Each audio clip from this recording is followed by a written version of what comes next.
युवराज के हाथ हटाते ही सुहानी जब अपनी कलाई को देखती है तो वो हैरान रह जाती है। उसकी कलाई से अब वो चोट पूरी तरह से गायब हो गई थी। चोट तो दूर, अब वहां किसी खरोंच तक का निशान नहीं था। सुहानी हैरानी से एक बार अपने हाथ को तो एक बार युवराज को देखने लगती है। युवराज अभी भी सुहानी का हाथ थामे रोड पर घुटने के बल बैठा था। युवराज सुहानी की आंखों में देखकर कहता है, शिवी। युवराज के मुंह से शिवी शब्द सुनकर सुहानी को बहुत अजीब लगता। उसे ऐसा लग रहा था जैसे उसने ये नाम पहले भी कई बार सुना हुआ है, लेकिन सुहानी को ये समझ नहीं आ रहा था कि उसने ये नाम इतना जाना पहचाना सा क्यों लग रहा है। युवराज बड़े गौर से सुहानी के चेहरे पर आ रहे एक एक एक्सप्रेशन को नोटिस कर रहा था। सुहानी अपने दिमाग पर जोर देकर कुछ याद करने की कोशिश करती है, लेकिन उसे कुछ भी याद नहीं आता। युवराज और सुहानी ये बात भूल गए थे कि वो दोनों अभी भी रोड पर बैठे हैं और युवराज ने अभी भी सुहानी का हाथ पकड़ रखा है। उसी समय निशा वहां आ जाती है। वो युवराज और सुहानी को रोड में इस तरह से बैठे देखकर चौंक जाती है। दोनों को इस तरह साथ में देखकर निशा उनके पास जाकर खांसने की अब एक्टिंग करने लगती है। निशा के खांसने की आवाज सुनकर युवराज और सुहानी उनकी तरफ देखने लगते हैं। निशा को देखते ही युवराज सुहानी का हाथ छोड़ देता है और वो दोनों खड़े हो जाते हैं। निशा उन दोनों को छेड़ते हुए कहती है, क्या मैं गलत वक्त पर आ गई? सुहानी और युवराज ये सुनकर काफी एम्बेरस हो जाते हैं। उनकी सुहानी अब ब्लश करने लगती है, लेकिन युवराज अपने चेहरे पर बिना कोई एक्सप्रेशन लाए अपनी कार में बैठकर कॉलेज कैंपस के अंदर चला जाता है। युवराज के वहां से चले जाने के बाद निशा शक भरी नजरों से सुहानी को देखकर कहती है, तुम दोनों के बीच कुछ चल रहा है ना? निशा की बात सुनकर सुहानी हड़बड़ा जाती है और खुद को संभालते हुए कहती है, तू पागल है क्या? कुछ भी बोलती है। निशा सुहानी को ताना मारते हुए कहती है, अच्छा मैं पागल हूँ? अगर तुम दोनों के बीच कुछ चल ही नहीं रहा तो तू इतना ब्लश क्यों कर रही है? सुहानी अपनी सफाई में कुछ कहने ही वाली थी, तभी वहां विवेक आ जाता है। वो उन दोनों से कहता, थैंक गॉड तुम दोनों यहीं मिल गए। आज रात 10 बजे रेडी रहना, हम उस सिंघानिया मेंशन में जाएंगे। देखते हैं वहां ऐसा क्या है जो वो अंकल हमें दिखाना चाहते हैं। विवेक सुहानी को देखते हुए आगे कहता, सुहानी तुम्हें ज्यादा केयरफुल रहना होगा। मेरे और निशा के पास एक रुद्राक्ष तो है, तो हमें ज्यादा खतरा नहीं है, लेकिन तुम्हारे पास ऐसा नहीं है। निशा भी विवेक की बात से सहमत होकर चिंता भरी नजरों से सुहानी की ओर देखने लगती है। सुहानी मुस्कुराते हुए कहती है, तुम दोनों मेरी फिक्र मत करो, मुझे कुछ भी नहीं होगा। इधर अर्नब की कार पुलिस स्टेशन में आकर रुकती है। कार से उतरकर अर्नब पुलिस स्टेशन के अंदर आता है। उसके पुलिस स्टेशन में एंटर करते ही सभी लोग खड़े हो जाते हैं। अर्नब इंस्पेक्टर शर्मा के ऑफिस के अंदर आ जाता है। अंदर आकर वो देखता है कि इंस्पेक्टर शर्मा अपनी कुर्सी पर अपना सिर पकड़े बैठे हैं। उसके सामने टेबल पर बहुत सारी फाइलें बिखरी पड़ी थी। अर्नब इंस्पेक्टर शर्मा को इस हालत में देखकर कहता है, क्या हुआ इंस्पेक्टर, इतने परेशान क्यों लग रहे हो? अर्नब की आवाज को सुनकर इंस्पेक्टर शर्मा सामने देखता है। अर्नब को देखते ही वो हड़बड़ाते हुए उठकर खड़ा हो जाता है। इंस्पेक्टर अर्नब को सल्यूट करते हुए कहता है, जय हिंद सर। अर्नब इंस्पेक्टर से कहता है, क्या बात है इंस्पेक्टर, तुम बहुत परेशान लग रहे हो। इंस्पेक्टर अपनी चिंता जाहिर करते हुए कहता, सर आपका शक बिल्कुल सही निकला। अर्नब इंस्पेक्टर से मजाकिया लहजे में कहता है, यहाँ तो मुझे बहुत सारे शक हो रहे हैं, उनमें से कौन सा शक सही निकला है? इंस्पेक्टर बौखलाहट के साथ कहता है, सर वो सारी डेड बॉडीज वही हैं जिनकी मिसिंग कंप्लेन इंडिया के अलग अलग शहरों में दर्ज की गई है। जिस ह्यूमन ट्रैफिकिंग केस का आप इन्वेस्टिगेशन कर रहे हैं उसका direct link in murder case से है। अर्नब इंस्पेक्टर से कहता है, तो इसमें परेशान होने वाली क्या बात है, हम तो सही रास्ते पर जा रहे हैं ना। इंस्पेक्टर और भी परेशान होकर कहता, सर परेशानी की बात यह है कि इस केस से शहर का सबसे पावरफुल इंसान का नाम जुड़ा है, मिस्टर यशवंत दीवान, और उस पर हाथ डालने का मतलब है शेर के मुंह में हाथ डालना। अर्नब थोड़ी सख्ती के साथ कहता है, चाहे कोई क्रिमिनल कितना भी पावरफुल क्यों ना हो, मैं उसे जाने नहीं दूंगा। बस एक बार कोई बड़ा सबूत हाथ लग जाए, फिर यशवंत दीवान हो या कोई और, मुझसे नहीं बच पाएगा। इंस्पेक्टर शर्मा कहता, सर आप समझ नहीं रहे हैं, यशवंत दीवान युवराज दीवान के पिता है। चाहे कुछ भी हो जाए, युवराज दीवान किसी को भी उन तक पहुंचने नहीं देगा। अर्नब कहता है, क्यों, युवराज दीवान इतना पावरफुल है क्या? इंस्पेक्टर कहता है, सर वो हिमाचल का सबसे पावरफुल इंसान है, यहाँ की इकोनॉमी से लेकर पॉलिटिक्स तक सब उसके कंट्रोल में है। अर्नब कुछ सोचते हुए कहता, हमें अब ऐसा कोई प्लान बनाना होगा कि क्रिमिनल को रंगे हाथों पकड़ा जा सके, फिर उसे कोई नहीं बचा पाएगा। अब रात के 10 बज रहे थे। सुहानी, निशा और विवेक पुराने रोड पर खड़े थे। वो रोड बिल्कुल ही सुनसान था, चारों तरफ अंधेरा और सन्नाटा फैला हुआ था। हमेशा की तरह वो जगह बहुत ही भयानक दिख रही थी। उन तीनों से कुछ ही दूरी पर विशिंग वेल था। विशिंग वेल को देखकर सुहानी को वहां हुए सारे इंसिडेंट एक के बाद एक करके याद आ रहे थे। उन इंसिडेंट्स के बारे में सोचते हुए सुहानी का डर और भी ज्यादा बढ़ता जा रहा था। यही हाल उसके साथ आए निशा और विवेक का भी था। निशा बहुत ही धीमी आवाज में कहती, यार हिम्मत करके यहाँ तक तो आ गए हैं, लेकिन अब एक और कदम आगे बढ़ाने की हिम्मत नहीं हो रही है। विवेक डरते हुए कहता, मेरी भी। सुहानी हिम्मत करके उन दोनों से कहती है, चलो अब, इससे पहले कि कोई और आ जाए, हमें सिंघानिया मेंशन में चलना होगा। वो तीनों धीरे धीरे विशिंग वेल की तरफ बढ़ने लगते हैं। उन तीनों को हाथ में एक मोबाइल था, जिसके टॉर्च की रोशनी से वो अपने आसपास देख पा रहे थे। एक एक कदम विशिंग वेल की तरफ बढ़ते हुए सुहानी को नेगेटिव एनर्जी बढ़ती हुई महसूस हो रही थी। उस विशिंग वेल को देखते हुए सुहानी अपने मन में कहती, आखिर यहाँ ऐसा क्या हुआ था कि वो शायद इसी जगह पर लोगों का शिकार करता है। विशिंग वेल पार करके वो तीनों सिंघानिया मेंशन की तरफ बढ़ते हैं। कुछ ही देर में वो तीनों सिंघानिया मेंशन के सामने खड़े थे। उस मेंशन का गेट लगभग 20 फीट ऊंचा था, जो खुला हुआ था। देखने में वो गेट काफी डैमेज लग रहा था। सुहानी अपने दोस्तों के साथ गेट के अंदर जाती है। अंदर जाकर अपने मोबाइल के टॉर्च की रोशनी से वो तीनों अपने आसपास देखते हैं। वो जगह किसी खंडहर की तरह दिखाई दे रही थी। जमीन पर पेड़ की सूखी पत्तियां और धूल फैले हुए थे। मेन गेट और बंगले के बीच बहुत बड़ा स्पेस था। अंधेरे में कुछ भी साफ नहीं दिख रहा था, लेकिन ये नज़ारा बेहद डरावना था। निशा, सुहानी और विवेक बंगले के दरवाजे की तरफ बढ़ते हैं। बंगले का दरवाजा किसी मजबूत लकड़ी का बना हुआ था, जिसका ऊपरी हिस्सा गोल था।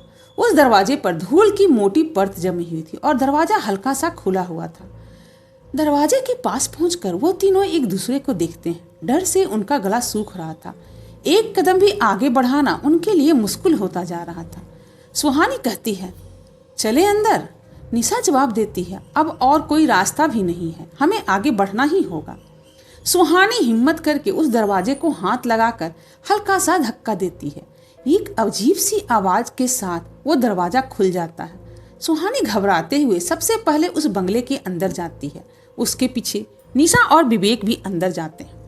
बंगले के अंदर एक बड़ा सा हॉल था। अंधेरा होने की वजह से कुछ भी साफ साफ दिखाई नहीं दे रहा था, लेकिन चारों तरफ टॉर्च से देखने पर समझ में आ रहा था कि वह बंगला बहुत ही आलीशान है। हॉल के ठीक बीच में काउच का एक बड़ा सा सेट था, लेकिन अब वो पूरी तरह से धूल से ढका हुआ था। हॉल के एक हिस्से में गोल आकार में 2 सीढ़ियां थी, जो कि फर्स्ट फ्लोर की तरफ जाती थी। ग्राउंड फ्लोर और फर्स्ट फ्लोर में बहुत से कमरे थे, लेकिन बंगले की हालत बहुत ही खराब थी। यहाँ धूल और मकड़ी के जाल चारों तरफ दिखाई दे रहे थे। ये बंगला पहले जितना खूबसूरत रहा होगा, अभी उतना ही भयानक दिख रहा था। वो तीनों मंत्रमुग्ध होकर उस बंगले को देख रहे थे। तभी विवेक जोर से छींक देता है। अचानक से ऐसी आवाज सुनकर निशा और सुहानी डर जाती है। वो तुरंत पीछे मुड़कर उस तरफ देखती हैं जहां से छींकने की आवाज आई थी। जब उन्हें पता चलता है कि ये आवाज विवेक के छींकने की है, तो उनका डर कुछ कम होता है। निशा चिढ़कर विवेक से कहते, विवेक तुम पागल हो गए हो क्या? क्या तुम ये चाहते हो कि हम सभी हार्ट अटैक से मर जाएं? विवेक भी इस पर चिढ़ते हुए जवाब देता है, तुम्हें दिखाई नहीं देता क्या कि यहाँ कितनी धूल है? जब धूल मेरे नाक के अंदर जाएगी तो छींक भी तो आएगी ना। सुहानी परेशान होकर दोनों से कहती है, तुम दोनों अब लड़ना बंद करो, हमें सना को ढूंढना है और हमारे पास टाइम बहुत कम है। निशा और विवेक सुहानी की बात को सुनकर चुप हो जाते हैं। उन्हें समझ में आ जाता है इस वक्त सना को ढूंढना उनके झगड़े से ज्यादा जरूरी है। वो सिंघानिया मेंशन के हॉल की तरफ देखने लगते हैं। विवेक उस बंगले को देखते हुए कहता, यार ये बंगला तो बहुत आलीशान है, पद्मिनी ने इसे क्यों छोड़ा होगा? सुहानी विवेक की बात पर बिल्कुल ध्यान नहीं देती। वो बस गौर से उस बंगले की ओर देख रही थी। पता नहीं क्यों सुहानी को यह बंगला काफी जाना पहचाना सा लग रहा था। वो अभी भी कुछ याद करने की कोशिश कर रही थी, लेकिन हमेशा की तरह उसे कुछ भी याद नहीं आ रहा था। सुहानी बंगले के एक कमरे की तरफ इशारा करते हुए कहती है, हम इस कमरे से शुरू करते हैं, इसके बाद एक एक करके सभी कमरों में सना को ढूंढेंगे, शायद वो हमें किसी कमरे में मिल जाए। निशा और विवेक सर हिलाकर सुहानी की बात पर हामी भर देते हैं।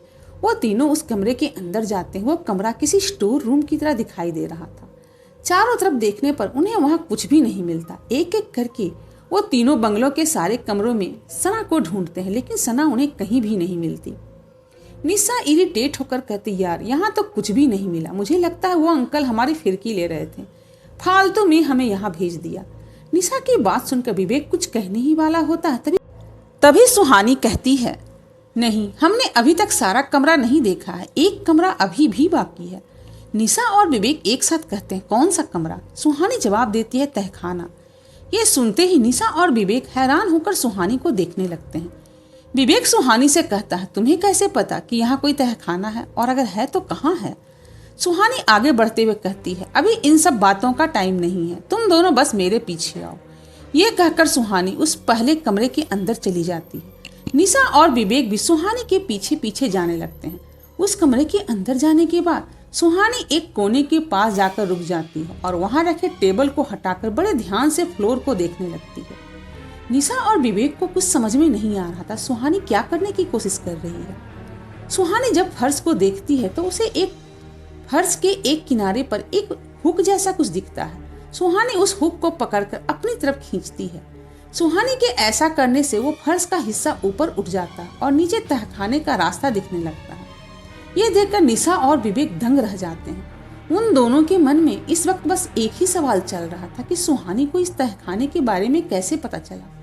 वो दोनों ये सवाल सुहानी से करना तो चाहते थे, लेकिन उन्हें पता था कि इस वक्त सवाल जवाब का नहीं है। ये सोचकर निशा और विवेक सुहानी से कुछ नहीं कहते। उस तहखाने में सबसे पहले विवेक उतरता है, फिर सुहानी और निशा उसके पीछे जाते हैं। जैसे जैसे उस रास्ते से वो तीनों तहखाने तक पहुंचते हैं, तहखाने के अंदर बिल्कुल अंधेरा था। वो मोबाइल के टॉर्च की मदद से तहखाने को देख पा रहे थे। वो जगह पूरे बंगले से कहीं भी ज्यादा खौफनाक लग रहा था। तहखाने के ठीक बीच में एक गोल घेरा बना हुआ था। उस घेरे के बीच कुछ हड्डियां और एक खोपड़ी रखी थी। आसपास और भी कुछ अजीब अजीब सा सामान रखा था। उन चीजों को देखकर ऐसा लग रहा था जैसे वहां कोई तंत्र क्रिया की जाती हो। उस तहखाने का माहौल एक नॉर्मल इंसान को बुरी तरह से डराने के लिए काफी था। निशा और सुहानी ये देखकर बहुत डर रहे थे और अपनी जगह पर ही खड़े थे, लेकिन विवेक अभी भी टॉर्च की हेल्प से उस तहखाने में सना को ढूंढ रहा था। तहखाने के अंधेरे में बहुत खामोशी थी। तभी विवेक उस खामोशी को तोड़ते हुए कहता है, यहाँ आओ, सना यहाँ है। विवेक की आवाज तहखाने में गूंजने लगती है। ये सुनते ही निशा सुहानी और विवेक के पास जाती है और उनकी नजर जमीन पर बेहोश पड़ी एक लड़की पर जाती है जिसने सफेद नाइट गाउन पहन रखा था। उस लड़की के बाल बिखरे हुए थे और उसकी हालत बेहद खराब लग रही थी। ऐसा लग रहा था जैसे उस लड़की ने कई दिनों से कुछ खाया पिया नहीं है और इसी वजह से बेहोश हो गई है। वो लड़की सना थी। उसे देखते ही विवेक आगे बढ़कर उसे अपनी गोद में उठा लेता है और बिना देर किए वो तहखाने से बाहर जाने लगता है। जैसे ही वो तहखाने के दरवाजे की तरफ कुछ कदम बढ़ाते हैं, पीछे से एक औरत की आवाज आती है, इतनी भी क्या जल्दी है जाने की? मेरे घर आए हो, कम से कम मुझसे मिलकर तो जाओ। अगर आपको कहानी पसंद आ रही हो तो हमारे चैनल को सब्सक्राइब जरूर करें, लाइक करें, शेयर करें अपने दोस्तों के साथ और कमेंट करके बताएं कि आपको कहानी कैसी लगी। ये आवाज़ सुनते ही उन तीनों के कदम वहीं रुक जाते हैं और उनकी आंखें डर से बड़ी हो जाती हैं। उनका चेहरा दरवाजे की तरफ था। उनमें से किसी को भी पीछे मुड़कर देखने की हिम्मत ही नहीं हो रही थी। निशा के हाथ पैर तो डर से कांप रहे थे। विवेक अपने हाथों में सना को उठाए खड़ा था। सुहानी का भी डर से अब गला सूख गया था। कुछ देर इसी तरह से खड़े रहने के बाद सुहानी अपनी सारी हिम्मत जुटाकर धीरे धीरे पीछे मुड़ती है। पीछे मुड़कर जब वो अपने मोबाइल की फ्लैशलाइट सामने करती है तो उसे धुंधला सा काले रंग के धुएं जैसा कुछ दिखता है। उसे देखकर सुहानी के हाथ पैर फूल जाते हैं। वो समझ जाती है कि ये वही साया है। वहां रोशनी कम होने की वजह से सुहानी उसे साफ साफ देख नहीं पा रही थी। सुहानी के मुड़ने के बाद निशा और विवेक भी हिम्मत जुटाकर पीछे मुड़ जाते हैं। जब उन तीनों के मोबाइल की फ्लैशलाइट सामने पड़ती है तब वो साया उन्हें साफ साफ दिखता है। उस साया को देखते ही उन तीनों के होश उड़ जाते हैं और उनकी आंखें फटी की फटी रह जाती है। वैसे तो उन्होंने उस साया को पहले भी देखा था, लेकिन आज इस तहखाने में वो और भी ज्यादा भयानक दिख रहा था। वो तीनों अपनी जगह पर जम से गए थे। डर की वजह से उनके मुंह से एक आवाज भी नहीं निकल रही थी। सांस भी उनसे बड़ी ही मुश्किल से ली जा रही थी। उनके सामने वो एक साया एक जगह पर स्थिर नहीं था। वो दाएं से बाएं और बाएं से दाएं घूम रहा था। घूमते हुए उस साये से एक औरत की आवाज आती है, क्या तुम्हें किसी ने सिखाया नहीं कि किसी के घर का सामान उससे बिना पूछे नहीं ले जाते हैं? वो आवाज पद्मिनी की ही थी। वो आवाज सुनकर सुहानी और उसके दोस्त और भी ज्यादा घबरा जाते हैं। विवेक बड़ी हिम्मत करके हकलाते हुए कहता, क्या तुम पद्मिनी हो? विवेक की बात सुनकर वो साया हंसने लगता है। वो अपनी आवाज बदलकर विवेक की आवाज में कहता है, हाँ मैं पद्मिनी ही हूँ।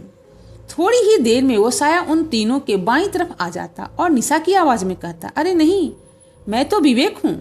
ये सुनकर निशा घबराते हुए कहती है, अब तो ये मेरी आवाज निकाल रहा है।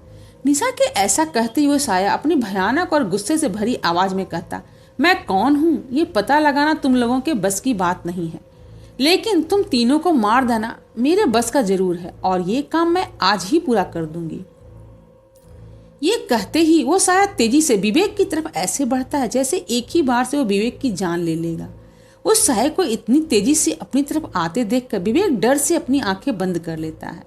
जैसे ही वो साया विवेक के 1 फीट की दूरी पर पहुंचता है, वो अचानक से रुक जाता है। अब उस साये से गुर्राने की आवाज आने लगती है। ऐसा लग रहा था जैसे वो साया बहुत कोशिश करने पर भी विवेक की तरफ 1 इंच भी नहीं बढ़ पा रहा है। सुहानी और निशा ये सब देख रही थी। कुछ देर के बाद विवेक भी अपनी आंखें खोलता है। उस साया को अपने इतने करीब देखकर वो और भी ज्यादा घबरा जाता है। वो साया पास से और भी ज्यादा भयानक दिख रहा था। विवेक को यह समझते देर नहीं लगी कि वो साया रुद्राक्ष की वजह से उसे छू भी नहीं पा रहा है। वो साया अब निशा पर अटैक करने की कोशिश करता है, लेकिन वहां भी उसकी हार ही होती है। वो निशा से 1 फीट की दूरी पर आकर वहीं पर रुक जाता है। ये देखकर निशा और विवेक को थोड़ी राहत मिलती है। उन्हें समझ में आ जाता है कि वो साया उन्हें नहीं मार सकता, लेकिन वो सुहानी के बारे में सोचकर घबरा जाते हैं, क्योंकि सुहानी के गले में कोई भी रुद्राक्ष नहीं था। अब बारी सुहानी की थी। वो साया अब तक तो ये समझ चुका था कि किसी वजह से वो उन लोगों को नुकसान नहीं पहुंचा पा रहा और वो गुस्से में आ जाता है। विवेक ऊंची आवाज में कहता, सुहानी जल्दी निकलो यहाँ से। विवेक के ऐसा कहते ही जमीन पर खोपड़ी के पास रखा एक धारदार चाकू अपने आप हवा में ऊपर उठ जाता है और अगले ही पल वो चाकू घूमते हुए बड़ी तेजी से सुहानी की तरफ आने लगता है, मानो किसी ने उस चाकू से सुहानी पर वार किया हो। सुहानी उस चाकू को अपनी तरफ आता देखकर डरकर अपनी आंखें बंद कर लेती है। उसे लगता है जैसे आज वो इससे बच ही नहीं पाएगी। विवेक और निशा भी घबराकर जोर से चीख पड़ते हैं, सुहानी। जैसे ही वो चाकू घूमते हुए सुहानी के चेहरे के पास पहुंचता है, एक हाथ उस चाकू को पकड़ लेता है। अब वहां बिल्कुल खामोशी छा जाती है। कुछ देर के बाद जब सुहानी को एहसास होता है कि अब तक उसे कुछ भी नहीं हुआ, तो वो धीरे धीरे अपनी आंखें खोलती है। आंखें खोलते ही सुहानी को अपने चेहरे के सामने चाकू पकड़ा हुआ खून से लथपथ हाथ दिखता है। सुहानी को समझने में देर नहीं लगती कि इसी हाथ की वजह से वो अब तक जिंदा है। सुहानी अपनी बाईं तरफ देखती, वहां युवराज खड़ा था जो गुस्से से सामने देख रहा था। युवराज ने अपने बाएं हाथ से सुहानी को पकड़ रखा था और अपने दाएं हाथ से उस चाकू को। युवराज के हाथ में चाकू का धार वाला हिस्सा था, जिसकी वजह से उसकी हथेली चाकू से कट गई थी और उससे खून निकल रहा था। निशा और विवेक भी ये सीन देखकर सकते में आ गए थे। सुहानी युवराज की हथेली पर खून देखकर घबरा जाती है। वो कुछ कहने ही वाली होती है, तभी युवराज बड़ी सख्ती के साथ कहता है, निकलो अभी यहाँ से। युवराज को वहां देखकर वो साया एक बहुत ही भयानक आवाज के साथ वहां से चला जाता है। ऐसा लग रहा था जैसे वो साया युवराज से उलझना ना चाहता हो।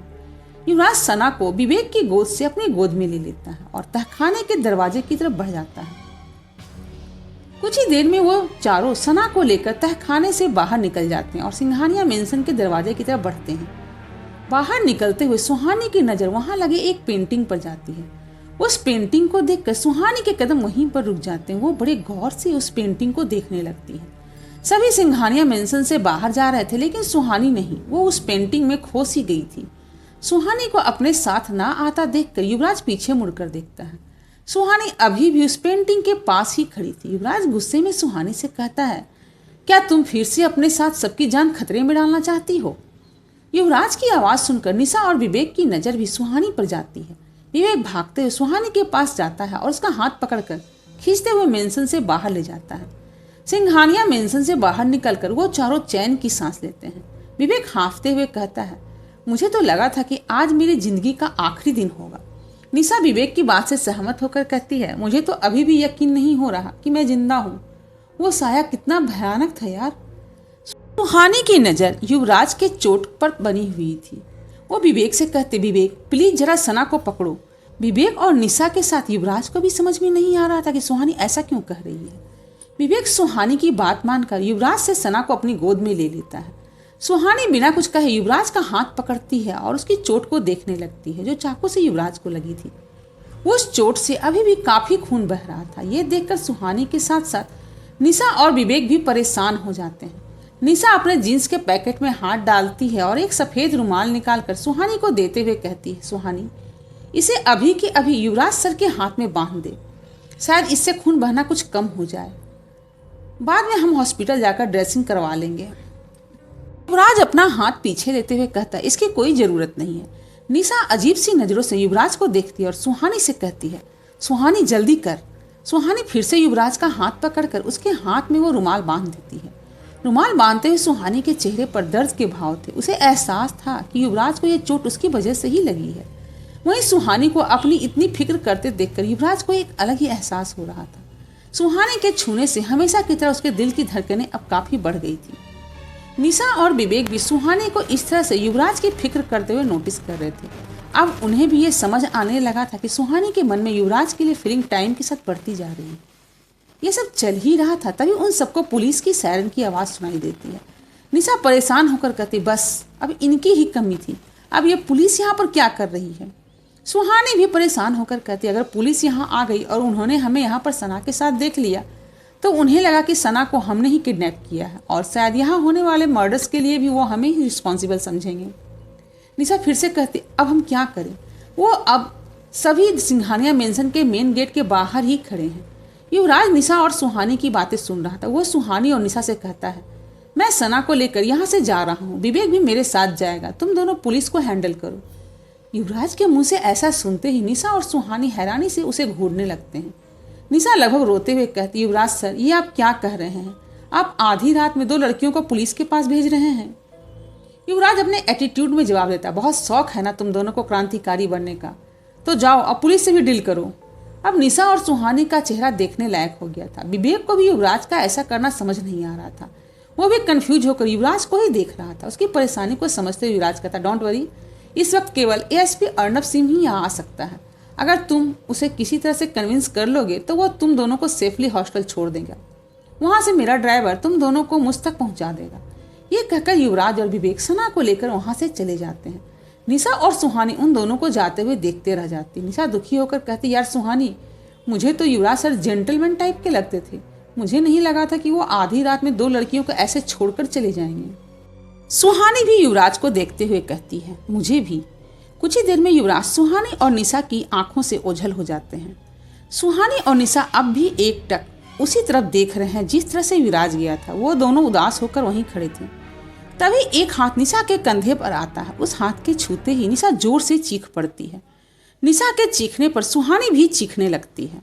दोनों चीखते हुए जब पीछे मुड़ती है तो उन्हें अपने सामने अर्नब दिखता है। वहाँ अर्नब और गोपाल अपने कान बंद करके खड़े थे। अर्नब को वहाँ देखकर निशा और सुहानी चीखना बंद कर देती हैं। निशा अर्नब को देखकर फेक स्माइल देने लगती है। अंदर से तो बहुत ज़्यादा डरी हुई थी, लेकिन उसे अपने डर को छुपाने की एक नाकाम कोशिश तो जरूर करनी थी। सुहानी इस वक्त बिल्कुल शांत खड़ी थी। निशा उसी फेक स्माइल के साथ अर्नब से कहती है, एसपी सर, आप यहाँ इस वक्त क्या कर रहे हैं? अर्नब उन दोनों को शक भरी नज़रों से देखते हुए कहता है, वही तो मैं भी जानना चाहता हूँ, तुम दोनों इस वक्त यहाँ क्या कर रही हो? निशा टॉपिक बदलने की कोशिश करते हुए कहती, सर, आप यहाँ भी फिर से सुसाइड करने तो नहीं आ गए हैं ना? निशा की ये बात सुनकर सुहानी और गोपाल अपना मुंह बनाकर निशा को देखने लगते हैं। गोपाल हैरान होकर अर्नब से कहता है, सर, आप सुसाइड? अर्नब गुस्से में निशा और सुहानी से कहता है, आखिरी बार पूछ रहा हूँ, तुम दोनों यहाँ क्या कर रही हो? इस बार अगर तुम दोनों ने मुझे नहीं सही जवाब दिया तो दोनों को जेल में डाल दूंगा। निशा अर्नब की बात सुनकर बहुत घबरा जाती है। कुछ सोचकर वो हकलाते हुए कहती है, सर, हम लोग यहाँ इसलिए हैं क्योंकि हम ट्रूथ एंड डेयर खेल रहे थे। अर्नब कंफ्यूज होकर कहता है, क्या? निशा अपनी बात आगे बढ़ाते हुए कहती, सर, आपको ट्रूथ एंड डेयर नहीं पता, मैं बताती हूँ। अर्नब इस पर चिढ़ते हुए कहता है, मुझे पता है ये गेम कैसा होता है। निशा आगे कहती, हाँ तो सर, मैंने सुहानी से कहा या तो तू मुझे अपने फर्स्ट बॉयफ्रेंड का नाम बता दे या फिर सिंघानिया मेंशन चल, तो इसने डेयर चुना। इसने मुझे अपने फर्स्ट बॉयफ्रेंड का नाम नहीं बताया और मुझे लेकर यहाँ आ गई। सुहानी निशा को घूरते अपने मन में कहती, ये निशा भी ना क्या बकवास कर रही है, ये खुद तो फंसेगी और मुझे भी फंसा देगी। अर्नब वहीं खड़े हुए निशा और सुहानी को शक भरी नजरों से देख रहा था। दूसरी तरफ युवराज सना को लेकर शहर से बाहर आ जाता है। युवराज एक बड़े से बिल्डिंग के सामने अपनी कार रोकता और कार से बाहर निकलता है। युवराज कार की बैक सीट से सना को लेकर बिल्डिंग के अंदर जाने लगता है। विवेक को कुछ समझ में नहीं आ रहा था कि वो कहाँ आ गया है, लेकिन फिर भी युवराज से बिना कोई सवाल किए उसके पीछे पीछे चल रहा था। वो दोनों उस बिल्डिंग के 3rd फ्लोर के एक अपार्टमेंट में जाते हैं। विवेक चुपचाप युवराज के पीछे चल रहा था। युवराज सना को एक कमरे में ले जाकर उसे बेड पर लिटा देता है। विवेक सवालिया नजरों से युवराज को ही देख रहा था। युवराज उसके मन में चल रहे सवाल को समझते हुए कहता है, डोंट वरी, ये मेरा ही घर है। हम शहर से बाहर हैं और इसलिए यहाँ हमें उस साय से कोई खतरा नहीं। अब बस हमें सना के जागने का इंतजार करना होगा, जिससे हमें ये पता चले कि आखिर इसके साथ क्या हुआ था। क्या सना को अपनी बीती रात में हुए उसके साथ घटनाएं याद आएंगी? वो बता पाएगी सही से कि उस रात उसके साथ क्या हुआ था? आगे की कहानी को जानने के लिए मेरे चैनल को सब्सक्राइब करें और लाइक करें और शेयर भी करें और कमेंट करके बताएं कहानी आपको कैसी लग रही है। Thanks for watching.